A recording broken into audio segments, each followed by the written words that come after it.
Please welcome one of our favorite storytellers, told many, many stories, Ryan Howell.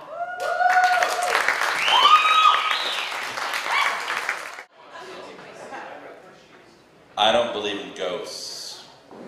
I don't believe in mystical things, but every once in a while in my life events occur that make me seriously question my skepticism. These bones, this skeleton of mine was born fragile, they said. These bones were born weak and would have a tendency to break, the doctors told my parents when I was born. These bones, my bones, had a problem with them. They told my parents that most babies, when they're born, their clavicles aren't fused, their collarbones aren't fused to help ease birth. But I had collarbones that would never fuse. They said the soft spot on my head would take years to harden.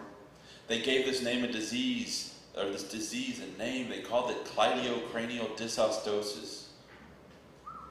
These bones would be fragile for all my life, which meant that I couldn't do a lot of things that other kids could do when I was growing up, the doctor said.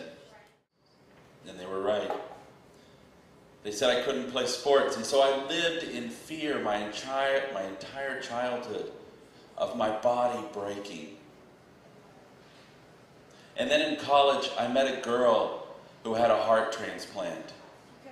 And the doctors told her that she couldn't do all the things that I couldn't do. And I thought, oh, I'm going to ask this girl out on a date, because that would be a good match. But I go up to her and I say, hey, do you want to go not out with me and not do anything at all? Because neither of us can do anything, and I figured two broken people would be a good match, and maybe two broken people would make one whole. And she looked at me kind of taken aback, and she said, I'm not broken. This borrowed heart of mine might not like being in my chest from time to time, and it might attack me at random moments. But I'm not going to let this borrowed heart slow me down. I'm going to live a life that is fulfilled, that has joy, that has adventure, that has love and has passion. This borrowed heart will not slow me down. I do not fear this borrowed heart. And no, I don't want to go out with you. Not too many nights after that. I was lying in bed, and I was somewhere in between that point of consciousness and dream. And I hear out in the hallway several young little girls giggling right outside my bedroom door. Like, you know when girls are young and they're at a tea party maybe, and they whisper into each other's ears and then they turn away? That was happening right outside my door, and I couldn't figure out why they were there. And then I heard a voice, as clear as I've ever heard a voice in my own mind, not whispered into my ear, but whispered into my body, like it was just always there. And it was that girl with the borrowed heart.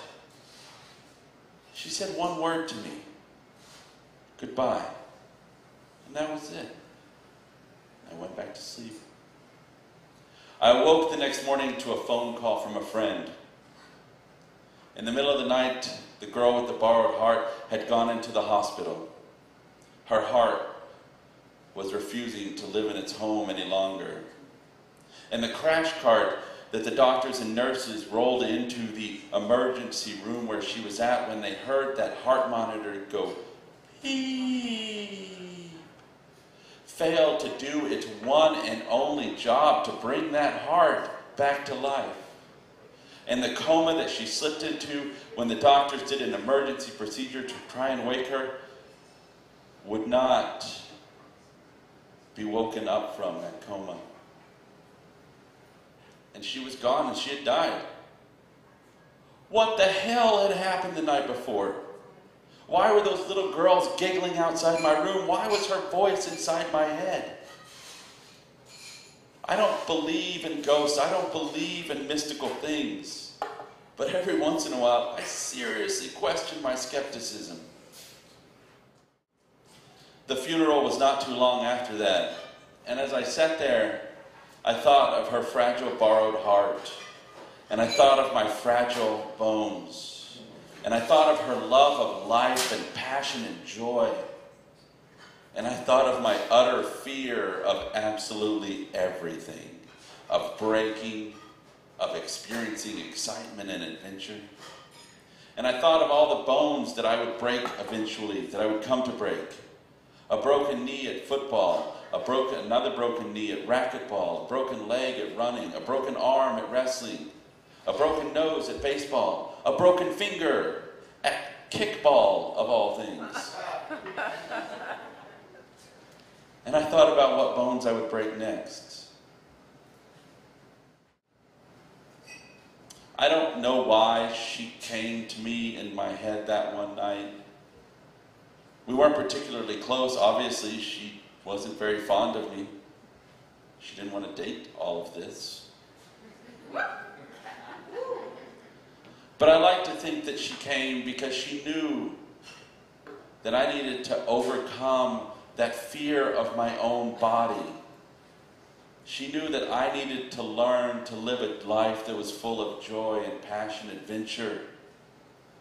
Because all of those things are worth the occasional broken bone. Thank you.